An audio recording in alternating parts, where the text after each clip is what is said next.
Today we'll be talking on naturopathy. As you have all requested, you need to understand more in depth about naturopathy. So today we'll be discussing more of what the principles of naturopathy means, how to be more disease free, what are the few techniques and simple tricks to make sure your body stays healthy. So what naturopathy is, it's more of a drugless treatment. When we say drugless, we don't induce any kind of a medication. We ask you to eat good food. We ask you to have fresh air. We ask you to have good sunlight. So basically all we are doing is we are making sure that you believe in the principle of thy food, thy medicine. So how you eat the food is how your body is going to take care of itself. Non-invasive, we don't change anything in your body as such. The environment has to be maintained. The ecosystem of your body has to be maintained. There is no need to introduce a new thing to your system or to remove the old thing from your system.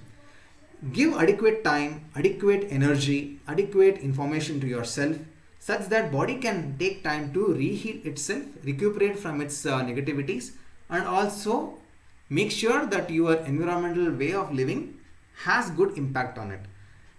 To cut short, if you are suffering from any chronic ailments, you can turn back to normal, which is very much happening. But only thing is we need some time out of which you have gone to the so-called chronicity extent. So ours is more rational. Only thing is we have to feel whether your elements are too much or too low. Once it's too much, we have to cut it down. Once it's too low, you have to push it towards better way of living. So all of these are basically evidence-based using the natural elements. The reason why is we believe in the theory of vitality. When we believe in that theory of vitality, we mean basically how your body is responsible in taking care of itself. You have energy levels, that is the reason why you are able to think. You eat, which is elements in nature. Like I said before in pranayama session, what creates this prana or what creates the essence of life is basically elements combination in itself, where they are having an interplay and creating a life of itself. That is, you eat carbohydrates, fats, proteins, vitamins and minerals. You drink hydrogen and oxygen. You breathe carbon dioxide, oxygen, nitrogen and other mixes of gases. But the magic is when all these combinations come together to give something called as life essence. So there is also one more aspect. The way you eat food, accordingly that kind of microorganisms play a big role in your system. There is from your tongue, the tip of your mouth, the tip of your anal opening, everything is covered in its own microorganism, which we call as normal flora. So that normal flora has to function in such a way that you will have better way of digesting, you will have a better way of assimilation, you will have better way of utilizing. Today there are many studies which says about fecal matter transplant, and also there is some studies which says that the relation between your gut and your head, the brain, is very much interconnected. So the how your gut feels, the same is your mind feels. Gut feeling is not something which we tell as lingo, but there is a scientific evidence which says that the food which is being digested in your body can have its impacts on the way you do decisions and the way you make changes in your life. Similarly, body has its own capacity to heal itself. Only thing is, are you patient enough to understand? Are you patient enough to make way for your body to take the changes? Are you patient enough to listen to the body? Today what happens is a small fever, a small pains and aches, we don't know how to tolerate it. We pop up pills, thus restricting the body's understanding about what exactly is happening. It's a very beautiful way to understand, body raises its temperature, body temperature, that is fever, to a certain extent to kill the certain kind of bacteria. 96.2 degrees, slowly raising itself to 104. Certain types of bacteria and viruses are being killed. 106, certain types of bacteria are killed. 98 degrees, certain kind of bacteria are killed. So each level of increase leads to each level of reducing the pathological advancement of these diseases. It's a very beautiful science. Only thing is we don't understand. Probably we talk about fever in later days coming down. So where was this initially? How did it all come and nobody knows about it? Probably your grandmother did the same thing when once upon a time, when we were very young. She used to place a damp cloth over your forehead to reduce your body temperature. The very behind the science of it is it targets on your pituitary gland, it targets on your pineal gland to reduce the temperature, because that controls the body temperature. But the problem is at the end of 19th century and the advancement of 20th century, we came to something called as industrialization period. When we were into industrialization period, lot of communicable and contagious diseases were on spread. So the spread of modern medicine also came into existence. I'm not telling they are wrong, but only thing is they had to work in hand. So too much of medications, too much of antibiotics, too much of all the things came into existence, and that took care of all the communicable diseases like tuberculosis, plague, viruses. Until today, coronavirus is also one such product of these industrialization. So slowly what happened is, when they were in its own peak, modern medicine took place. All the alternative medicines such as Ayurveda, Ayurveda, Siddha, Unani, homeopathy, naturopathy, all those things came backstage. That is the reason why still now we are having difficulty in pushing the right way of living on a larger extent. Today we don't have industrialization problem. Today we have a different problem of globalization, of stressful nation. At the same time, we have this stress which is actually hindering our way of making our life better. So what exactly we do in naturopathy is basically 4 things. One is diet. We make sure that you don't eat too much of unhealthy food which is made up of cereals, pulses much. We ask you to avoid wheat, we ask you to avoid rice, we ask you to avoid milk, sugar and salt. We ask you to use less oil in your food preparations, no much of a spicy and no much of prepared food. Include more of fruits and vegetables, include more of sprouts, include more of raw fiber rich diet in your food. When you include these food more, slowly the body will be having a better way to fight off any kind of an infection, fight off any kind of an ailments. And also see to it that you regularly exercise. Exercise need not be gymming, exercise need not be cardio, exercise need not be any kind of a higher regime. You need to move all the parts of your body. This will talk on yoga subject as such, but you need to understand that you are made up of physicality. You need to move your shoulders. You cannot keep moving your fingers on the keyboard. You need to move your neck. You need to move your back. You need to move your knees and your ankle all together. That is the reason why it's always good to have yoga as your other way of making yourself fit. All our treatments are very unsophisticated and easy. I think probably in obesity and diabetes you must have seen there's no much of things to do. Treatment is wearing a pack, wearing a mud, or putting something over your skin, or dipping your legs in your water, and they're very simple. So as we go along the disease chapters, you can see all the treatments are very easy. And basically what we are doing is, all these things are basically trying to make your lifestyle better.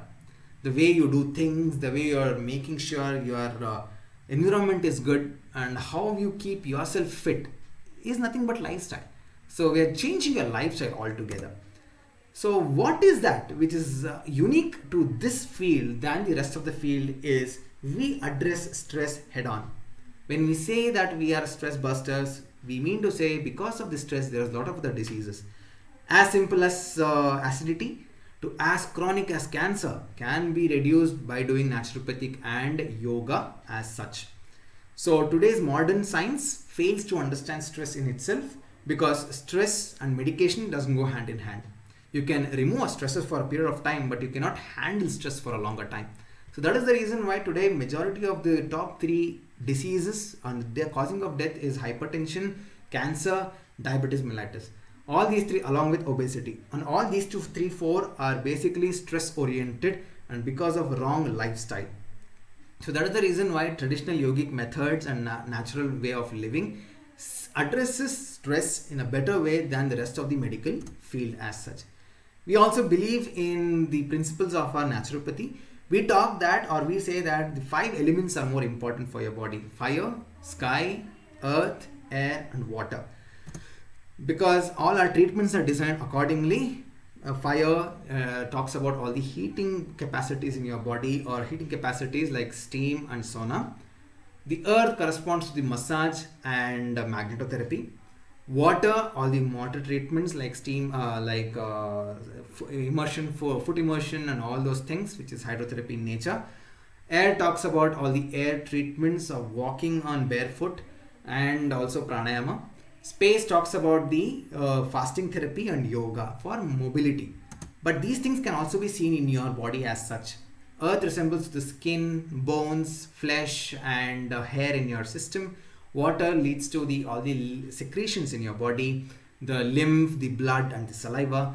Fire makes the reason you think. Fire makes the reason why you judge. Fire makes the reason why you do or take decisions, along with all the other cycles. The circadian rhythm, the ultradian rhythm is all because of the fire and its content, along with body's heat, obviously, to digest food. Air leads to expansion and mobility. So the body is expanding. Obesity, you keep on expanding. Not just obesity, you were two-celled organism when you were taking birth. Today you are thousand and million trillions of cells altogether. This is because of the expansion, the power of air in itself, along with breathing, of course. Then ether is the reason why you are actually processing an information. It's also the connections which is happening from your tip of your fingers to the top of your head. The connection is because of the ether, the vacuum, the spread of an information, and the spaces which is available for the body to utilize it into a better way. So what is naturopathy altogether? Once upon a time, it was all the more alternative medicines which didn't use medicines as such. So all the therapy which were not having or devoid of any medicines were branched into naturopathy. Slowly today we have a different way of approach. So we have our own history of people who were having a lot of ideas.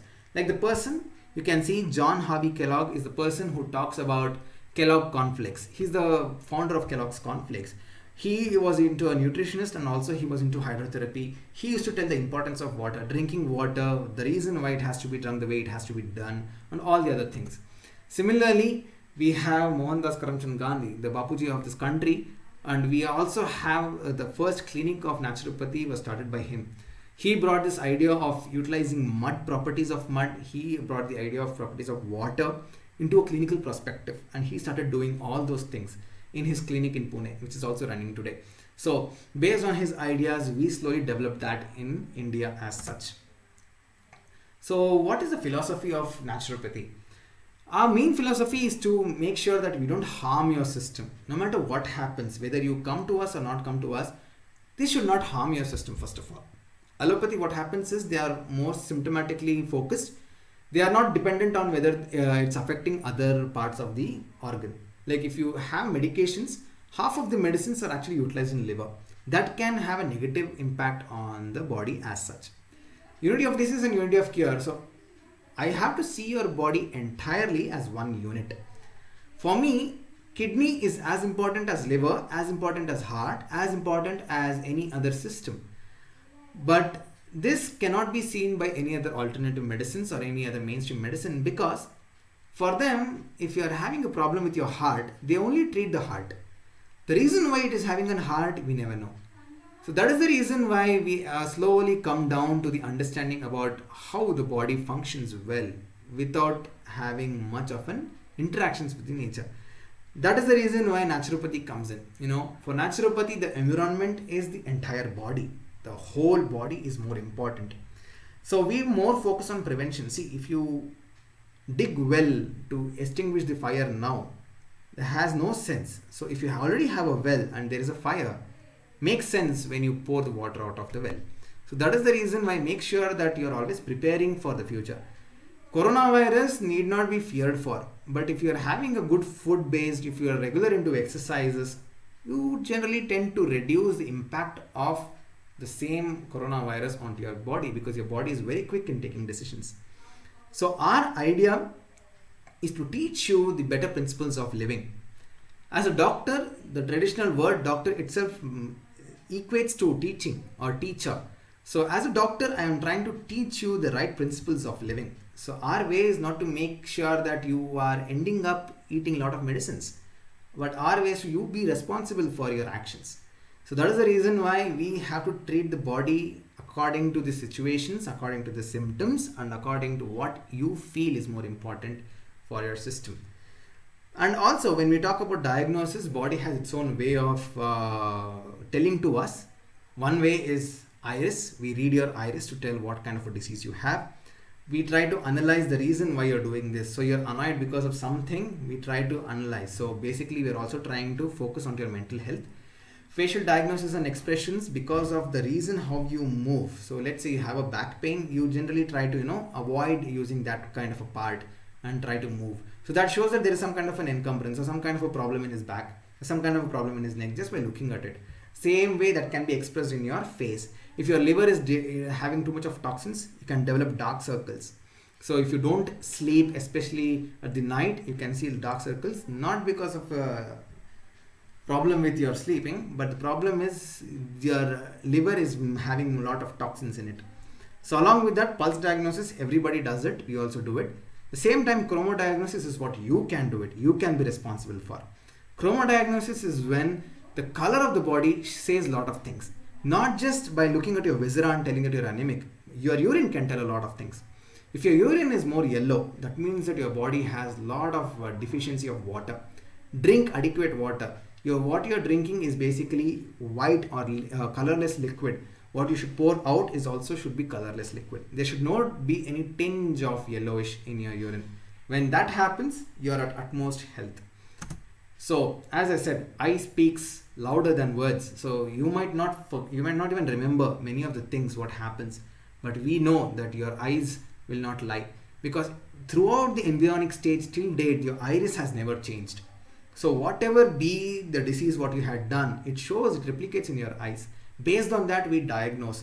Based on that, we tell what exactly is the reason why you have problems. And that is the reason why today we try to amalgamate what is best from the east and what is good from the west. So the reason why we have to amalgamate is all our treatment modalities cannot be restricted to one faith or one region, because there is a lot of things. Like from east we have a massage technique called a shiatsu. From China we have acupuncture, acupressure, reflexology, aromatherapy. From India we have yoga and Ayurveda. From the west we have magnetotherapy, and the west keeps on giving us a lot of things. Magnetotherapy using magnets, chromotherapy using color, how they can influence us. Heliotherapy is how sunlight can influence us. Chiropractic is manipulation of your spine to make sure that your diseases of musculoskeletal is coming down. Not just musculoskeletal, but also other diseases as well. Chiropractic and osteopathy is very similar in nature. Chiropractic talks on your spine. Osteopathy or osteopractic talks about your other joints in your system. Physical rehabilitation, physiotherapy, all comes under one. We also try to understand how the body has to be, that's the reason why we talked about ergonomics. Ergonomics comes into physical rehabilitation, because how you keep your body and what are the implications of your posture can actually have a lot of things to deal with your way your body speaks to itself.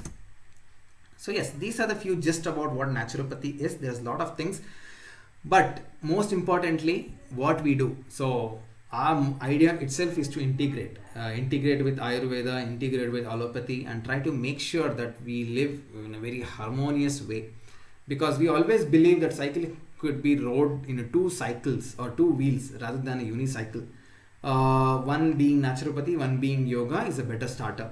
So yoga talks about more about mind, naturopathy talks more about body, and the amalgamation of these two can make sure that you can thread the way better. So as I said, coming on to all our treatment faculties or all our treatment way of diseases, each disease will give you an idea about how to treat it naturally. So yes, without talking extremes, basically what you can do can always be talked about. That is the reason why our treatments are very minimally having contradictions on yourself, and it is very simple and easy, which you have to do probably for 20 minutes in a day, depending upon the chronicity in your body. So these are the basic instinct. So eating, sleeping, getting up, doing your things, taking care of yourself are basically the necessity for you, but we are trying to put it in a better way so that you can understand how it can be done overall on a period of time. So our profession is to make you as a student rather than as a patient. The reason why you have to be more like a student is because for you to understand how your body reacts, how your body comes in contact with other things, how is important for your body to execute itself. So if you are aware of these changes within your system, if you are aware of what's happening within your system, you don't rely on the external parameters. Once you don't rely on the external parameters, your internal parameters are more than enough to take care of yourself. I'll give you one small gist. Now we are in the rainy season. We are in the transition of rainy season and winter. Now there is a lot of changes which happens in your body. some changes are like gargling of throat. You feel a little bit of harshness in your throat, you feel a little bit of tiredness, and you feel a little bit of drowsiness. When that kicks in, see to it that you start drinking water in a regular period of time. Little bit of thing, you do not take up kind of medication. You can take any kind of a sweetened chocolates, you can take any kind of a sweetened amla or anything, and you can start sucking over it. So slowly the so-called harshness of your vocal throat will come down, or vocal cord will come down. You don't need to depend on gargling also. Just by sucking the entire saliva again and again and again over repeated amount of time will ease out the rashness of your throat. So these are the ways which you can actually make sure that you can be good even during any kind of a symptomological period. So don't worry about your symptom, worry the cause of your symptom. Once you start worrying the cause of your symptom, you can treat better, or we can treat better. At the same time, you can take care of your body better. So I hope you understand the basis of naturopathy. So we will be looking more on yoga and exercise coming up. We'll also try to understand more about yoga in a different perspective as such. We'll also try to look on to the geriatric medicine and yoga through naturopathy and yogic perspective. And also I'll be trying to give you a little bit of instruction in as such how to do yoga and how we can make sure that what exactly principles has to be maintained when you're actually practicing yoga for better results.